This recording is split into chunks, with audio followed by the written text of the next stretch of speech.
बाजीराव का परिचय। पेशवा बाजीराव का जन्म 18 अगस्त सन 1700 को एक भट्ट परिवार में पिता बालाजी विश्वनाथ और माता राधाबाई के घर में हुआ था। उनके पिताजी छत्रपति साहू के प्रथम पेशवा थे। बाजीराव का एक छोटा भाई भी था, चिम्माजी अप्पा। बाजीराव अपने पिताजी के साथ हमेशा सैन्य अभिनेताओं में जाया करते थे। पेशवा बाजीराव की पहली पत्नी का नाम काशीबाई था, जिसके 3 पुत्र थे। बालाजी बाजीराव, रघुनाथ राव, जिसकी बचपन में भी मृत्यु हो गई थी। पेशवा बाजीराव की दूसरी पत्नी का नाम था मस्तानी, जो 17 साल के राजा की बेटी थी। बाजीराव उनसे बहुत अधिक प्रेम करते थे और उनके लिए पुणे के पास एक महल भी बाजीराव ने बनाया था, जिसका नाम उन्होंने मस्तानी महल रखा। सन 1734 में बाजीराव और मस्तानी एक पुत्र हुआ, जिसका नाम कृष्णराव रखा गया था। पेशवा बाजीराव, जिन्हें बाजीराव प्रथम भी कहा जाता है, मराठा साम्राज्य के एक महान पेशवा थे। पेशवा का अर्थ होता है प्रधानमंत्री। वे मराठा छत्रपति राजा साहू के चौथे प्रधानमंत्री थे। बाजीराव ने अपना प्रधानमंत्री का पद सन 1720 से अपनी मृत्यु तक संभाला। उनको बाजीराव वल्लभ भट्ट और थोरल बाजीराव के नाम से भी जाना जाता है। इतिहास के अनुसार बाजीराव घुड़सवारी करते हुए लड़ने में सबसे माहिर थे और यह माना जाता है कि उनसे अच्छा घुड़सवार सैनिक भारत में आज तक देखा नहीं गया। उनके 4 घोड़े थे, नीला, गंगा, सरगा और ओलग। उनकी देखभाल वे स्वयं करते थे। बाजीराव 6 फुट ऊंचे थे। उनके हाथ भी लंबे थे। बलिष्ठ, तेजस्वी, कांतिवान, तंबाई रंग की त्वचा उनके व्यक्तित्व में 4 चांद लगाती थी। न्यायप्रिय बाजीराव को सफ़ेद या हल्के रंग के वस्त्र पसंद थे। पूरी सेना को वे सख्त अनुशासन में रखते थे। अपने भाषण में से वे सेना में जोश भर देते थे। सन 1720 में उनके पिता विश्वनाथ की मृत्यु हो गई। उसके बाद बाजीराव को 20 साल की आयु में पेशवा के पद पर नियोजित किया गया। बाजीराव के पेशवा पद पर आते ही छत्रपति साहू नाम मात्र के ही शासक बन गए और खासकर सातारा स्थिति उनके आवास तक ही सीमित रह गए। मराठा साम्राज्य कुके के नाम पर तो चल रहा था, पर असली ताकत पेशवा बाजीराव के हाथ में ही थी। महाराणा प्रताप और शिवाजी के बाद बाजीराव पेशवा का ही नाम आता है, जिन्होंने मुगलों में लंबे समय तक लोहा लिया। बाजीराव वल्लभ भट्ट का एक महान योद्धा थे। निजाम मोहम्मद भगत से लेकर मुगलों और पुर्तगालियों तक कई बार शिकस्त देने वाले बाजीराव के समय में महाराष्ट्र, गुजरात, मालवा, बुंदेलखंड सहित 70 से 80% भारत पर उनका कब्जा था। इतिहास में ऐसे कई वीर हुए जिन्होंने मुगलों को दिल्ली तक ही समेट दिया है। उनमें से एक बाजीराव। हालांकि आरोप है कि भारत के ऐसे वीरों को आज़ादी के बाद के शिक्षा मंत्रियों को और वामपंथी इतिहासकारों ने बड़ी चालाकी से इतिहास से हटाकर मुगल इतिहास को महिमंडित किया है। बाजीराव ने शिवाजी के नाती साहूजी महाराज को गद्दी पर बैठाकर बिना उसे चुनौती दिए पूरे देश में उनकी ताकत का लोहा मनवाया था। देश में पहली बार हिंदू पद पर पदशाही का सिद्धांत भी बाजीराव प्रथम ने दिया था। हालांकि जनता किसी भी धर्म को मानती हो उसके साथ वे अन्याय करते थे। उनकी अपनी फौज में कई अहम पदों पर मुस्लिम सिपाही सलाह थे, जो युद्ध से पहले हर हर महादेव का नारा भी लगाना नहीं भूलते थे। अटक से भटक तक केसरिया लहराने का और हिंदू स्वराज्य लाने का सपना जो छत्रपति शिवाजी महाराज ने देखा था, उसे काफ़ी हद तक पेशवा बाजीराव ने पूरा किया। होलकर, सिंधिया, पवार, शिंदे, गायकवाड़ जैसी ताकतों जो बाद में अस्तित्व में आई से वह पेशवा बाजीराव वल्लभ भट्ट की देन थी। ग्वालियर, इंदौर, पूना और बड़ौदा जैसी ताकतवर रियासत बाजीराव के चलते ही अस्तित्व में आई। बुंदेलखंड की रियासत बाजीराव के दम पर जिंदा थी। 17 साल की मौत के बाद उनका तिहाड़ी हिस्सा भी बाजीराव को मिला। हिंदुस्तान के इतिहास के बाजीराव अकेला ऐसा योद्धा था जिसने 41 लड़ाइयाँ लड़ी और एक भी नहीं हारी। वर्ल्ड वॉर सेकेंड में ब्रिटिश आर्मी के कमांडर रहे मशहूर सेनापति जनरल मोंटगोमरी ने भी अपनी किताब हिस्ट्री ऑफ वॉरवेयर में बाजीराव की बिजली की गति से तेज आक्रमण शैली की जमकर तारीफ की है और लिखा है कि बाजीराव कभी हारा नहीं। आज वो किताब ब्रिटेन में डिफेंस स्टडीज के कोर्स में पढ़ाई जाती है। बाद में यही आक्रामक शैली सेकेंड वर्ल्ड वॉर में अपनाई गई, जिसे बिल्डर जाकरी बोला गया। अमेरिकी सेना ने उनकी पलखेट की लड़ाई का एक मॉडल ही बनाकर रखा है, जिस पर सैनिकों को युद्ध तकनीक का प्रशिक्षण दिया जाता है। बाजीराव का युद्ध रिकॉर्ड छत्रपति शिवाजी और महाराणा प्रताप से भी अच्छा माना जाता है। नर्मदा पर सेना जाने वाला और 400 वर्ष की यवानी सत्ता को दिल्ली में जाकर लकलक करने वाला बाजीराव पहला मराठा था। पेशवा बाजीराव 4 जनवरी 1721 में निजाम उल मुल्क का असफ जहां प्रथम से मिले और अपने विवादों को एक समझौते के तौर पर सुलझाया। पर तब भी निजाम नहीं माना और मराठों के अधिकार के खिलाफ दैत्य के कार वसूलने लगा। सन 1722 में निजाम को मुगल शासन का वजीर बना दिया गया, परंतु सन 1723 में सम्राट मुहम्मद शाह ने निजाम को डेक्कन से अवध भेज दिया। निजाम ने वजीर का पद छोड़ दिया और वह दोबारा डेक्कन चला गया। सन 1725 में निजाम ने मराठा कर अधिकारियों को खदेड़ने का प्रयास किया और वहां इस प्रयास में सफल हुआ। इसके एवज में 27 अगस्त सन 1727 में बाजीराव ने निजाम के खिलाफ मोर्चा शुरू किया और उन्होंने जलाना, बुरहानपुर और खानदेश सहित निजाम के कई राज्यों पर कब्जा कर लिया। 28 फरवरी 1728 में बाजीराव निजाम की सेना के बीच एक युद्ध हुआ, जिसे पलदे की लड़ाई कहा जाता है। इस लड़ाई में निजाम की हार हुई और उस पर मजबूरन शांति बनाए रखने के लिए दबाव डाला गया। बाजीराव ने सन 1723 में दक्षिण मालवा की और एक अभियान शुरू किया, जिसमें मराठा के प्रमुख राजनोखी शिंदे, मल्हारराव होलकर, उदाजीराव पावर, तुकोजीराव पावर और जीवजीराव पावर ने सफलतापूर्वक चौथा वसूला। अक्टूबर 1728 में बाजीराव ने एक विशाल सेना अपने छोटे भाई चिम्माजी अप्पा के नेतृत्व में भेजा, जिसके कुछ प्रमुख के शिंदे, होलकर और पावर। 19 नवंबर 1728 को चिम्माजी की सेना में मुगलों को अमजेरा में हरा दिया। बुंदेलखंड के महाराजा छत्रसाल ने मुगलों के खिलाफ विद्रोह छेड़ दिया था, जिसके कारण दिसंबर 1728 में मुगलों ने मोहम्मद खान बंगश के नेतृत्व में बुंदेलखंड पर आक्रमण कर दिया और महाराज के परिवार के लोगों को बंधक बना लिया। छत्रसाल राजा के बार-बार बाजीराव में मदद मांगने पर मार्च सन 1729 को कोको को बाजीराव ने उत्तर दिया और अपनी ताकत से महाराजा छत्रसाल को उनका सम्मान वापस दिलाया।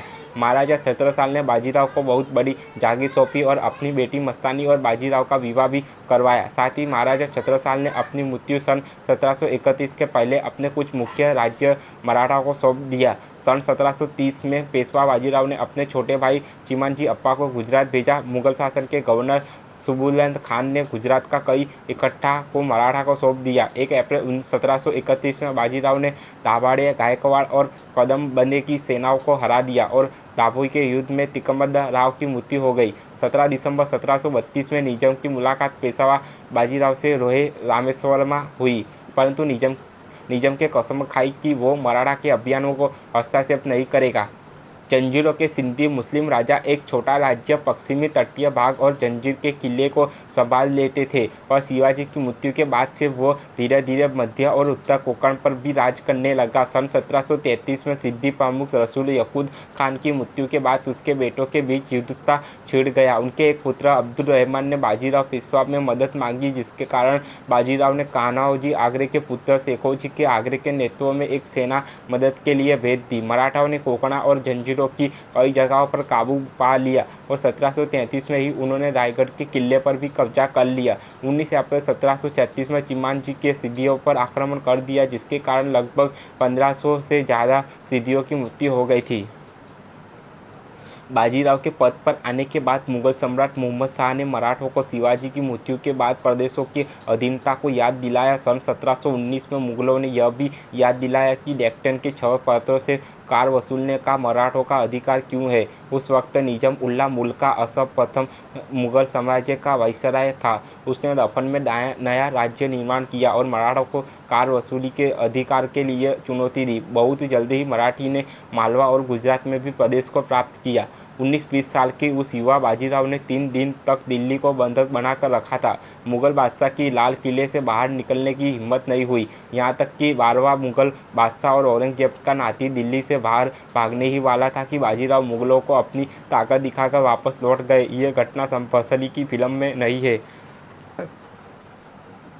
दिल्ली पर आक्रमण उनका सबसे बड़ा साहसिक कदम था। वे अक्सर शिवाजी के नाती छत्रपति साहू से कहते हैं कि मुगल साम्राज्य की जड़ों यानी दिल्ली पर आक्रमण किए बिना मराठों की ताकत को बुलंदी पर पहुंचाना मुमकिन नहीं है। दिल्ली को तो मैं कभी भी कदमों पर झुका दूंगा। छत्रपति साहू 7 से 25 साल की उम्र तक मुगलों की कैद में रहे थे। वे मुगलों की ताकत को बाखूबी जानते थे, लेकिन बाजीराव का जोश उस पर भारी पड़ जाता था।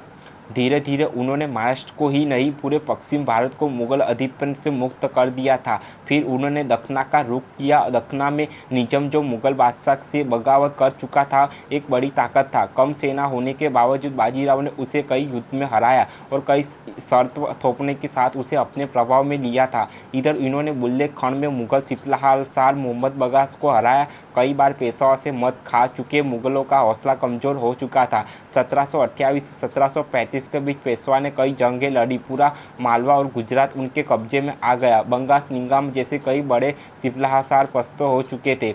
इधर दिल्ली का दरबार ताकतवर स्वायत्त बंधाओं को ठिकाने लगा चुका था और निजाम पहले ही विद्रोह हो चुका था। औरंगजेब के वंशज और 12वें मुगल बादशाह मोहम्मद शाह को रंगीला कहा जाता था। जंग लड़ने की उसकी आदत में जंग लगा हुआ था। कई मुगल सिपहसालार विद्रोह कर रहे थे। उसने बंगस को हटाकर जय सिंह को भेजा, जिसने बाजीराव से हारने के बाद उनको मालवा से चौथा वसूलने का अधिकार दिलवा दिया।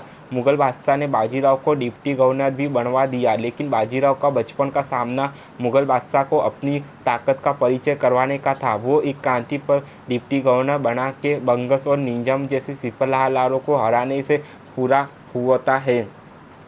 उन्होंने 12 नवंबर 1736 को पुणे से दिल्ली मार्चा शुरू किया। मुगल बादशाह ने आगरा के गवर्नर सदात खां का उनसे निपटने का जिम्मा सौंपा। मल्हारवाला होलकर पिलाजी यादव की सेना यमुना पर करके दोआबा में आ गई। मराठों से खौफ में सा था सदा खां। उसने 1.5 लाख की सेना जुटा ली। मराठों के पास तो कभी भी एक मोर्चा पर इतनी सेना नहीं रही थी, लेकिन उनकी रणनीति के चलते मल्हारवाला होलकर ने रणनीति अनुसार मैदान छोड़ दिया। सदात खां ने इसे मराठा का डरना समझा और उसने डींगे मारते हुए अपनी जीत का सारा विवरण मुगल बादशाह को पहुंचा दिया और खुद सेना लेकर मथुरा की तरफ चला गया। बस उसी वक्त बाजीराव ने सदात खां और मुगल दरबार को सबक सिखाने की सोची और उस वक्त देश में कोई भी ऐसी ताकत नहीं थी जो सीधे दिल्ली पर आक्रमण करने का ख्वाब भी दिल में ला सके। मुगलों का और खासकर दिल्ली दरबार का ख्वाब सबके सिर चढ़कर बोलता था, लेकिन बाजीराव को पता था कि ये ख्वाब तभी हटेगा जब दिल्ली पर हमला होगा। सारी मुगल सेना आगरा मथुरा में अटक गई और बाजीराव दिल्ली तक चढ़ आया। आज वह तलकट कोटा स्टेडियम है। बाजीराव ने डेरा डाल दिया। 10 दिन की दूरी बाजीराव ने केवल 500 घोड़ों के साथ 48 घंटे में पूरी की। बिना रुके बिना थके देश के इतिहास में ये अब तक का 2 आक्रमण की सबसे तेज माने गए हैं। एक अकबर का फतेहपुर से गुजरात के विद्रोह का दबाने के लिए 9 दिन के अंदर वापस गुजरात जाकर हमला करना और दूसरा बाजीराव का दिल्ली पर हमला।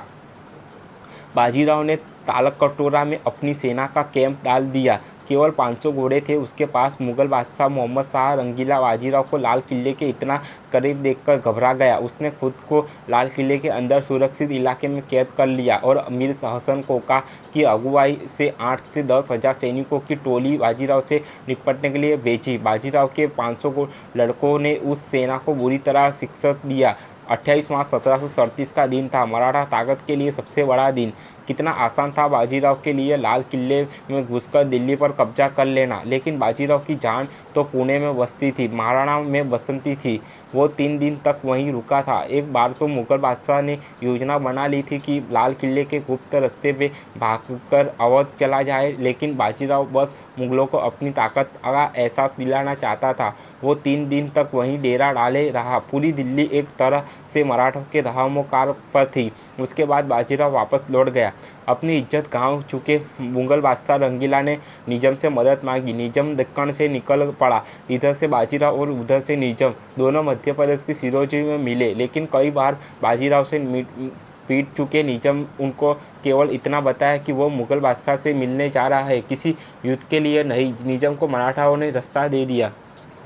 निजाम दिल्ली आया और उसने कई मुगल सियासतदानों ने हाथ मिलाते हुए बाजीराव को धूल चटाने का संकल्प लेकर कुछ कर दिया, लेकिन बाजीराव वल्लभ भट्ट दूरदर्शी योद्धा था। वह पहले से ही यह सब जानता था। वह अपने भाई चिमनजी अप्पा के साथ 10,000 सैनिकों को दक्कन की सुरक्षा का भार देकर 80,000 सैनिकों के साथ फिर दिल्ली की तरफ निकला। पड़ा। इस बार मुगलों को निर्णायक युद्ध में हराने का इरादा था ताकि वे फिर से उठ ना सके। दिल्ली से निजाम की अगुवाई में मुगलों की विशाल सेना और दक्कन के बाजीराव की अगुवाई में मराठा सेना निकल पड़ी। दोनों सेनाएं भोपाल में मिली। 24 दिसंबर 1737 के दिन मराठा सेना ने मुगलों को जबरदस्त तरीके से हराया। निजाम ने अपनी जान बचाने के लिए बाजीराव से संधि कर ली। इस बार 7 जनवरी 1738 को यह संधि दोहराई में हुई। मालवा मराठों को सौंप दिया गया और मुगलों ने 50 लाख रुपये बतौर खजाना बाजीराव को सौंपे। चूंकि निजाम हर बार संधि तोड़ता था तो बाजीराव ने इस बार निजाम को मजबूर किया कि वो कुरान की कसम खाकर संधि की शर्त दोहराए। यह मुगलों की अब तक की सबसे बड़ी हार थी और मराठाओं की सबसे बड़ी जीत थी। पेशवा बाजीराव वल्लभ भट्ट यही नहीं रुका। अगला अभियान उसका पुर्तगालियों के खिलाफ था। कई युद्ध में उन्हें हराकर उनको अपनी सत्ता मनाने पर उसने मजबूर किया। पुर्तगालियों ने कई पश्चिमी तटों पर कब्जा कर लिया था। सल्सेट द्वीप पर उन्होंने अवैध तरीके से एक फैक्ट्री बना दी थी और वे हिंदुओं में जातिवाद बढ़ाकर धर्मांतरण कार्य कर रहे थे। वसाई युद्ध के बाद मार्च 1738 में पेशवा बाजीराव ने अपनी एक सेना चिमनजी के नेतृत्व में भेजी और थाना किला और बस्तियां पर कब्जा कर लिया। कहा जाता है कि बाजीराव पेशवा की मृत्यु 28 अप्रैल 1740 को 39 वर्ष की आयु में दिल का दौरा पड़ने से हुई थी। उस समय वे इंदौर के पास खरगोना शहर में रुके थे। कुछ इतिहासकार कहते हैं कि बाजीराव का निधन मालवा में ही नर्मदा किनारे रवेरखड़ी में लू लगने के कारण हुआ था। अगर बाजीराव पेशवा कम उम्र में ना चल बसता तो ना अहमद शाह अल्बली या नादिरा शाह हावी हो पाते, नहीं अंग्रेज और पुर्तगालियों जैसी पश्चिमी ताकतें होती। बाजीराव का केवल 40 साल की उम्र में इस दुनिया से चले जाना मराठों के लिए ही नहीं, देश की बाकी पीढ़ियों के लिए भी दर्दनाक भविष्य लेकर आया। अगले 200 साल गुलामी की जंजीरों में जकड़े रहे भारत और कोई भी ऐसा योद्धा नहीं हुआ जो पूरे देश को एक सूत्र में बांध पाता। वाराणसी में उनके नाम का एक घाट है जो खुद बाजीराव ने 1735 में बनवाया था। दिल्ली के बिड़ला मंदिर में उनकी एक मूर्ति है। कच्छ में उनका बनाया आईना महल है। पूना में मस्तानी महल और शनिवार बड़ा है। पूना शहर को कस्बे से महानगर में तब्दील करने वाले बाजीराव वल्लभ भट्ट से सतारा से लाकर कई अमीर परिवार बस गए थे।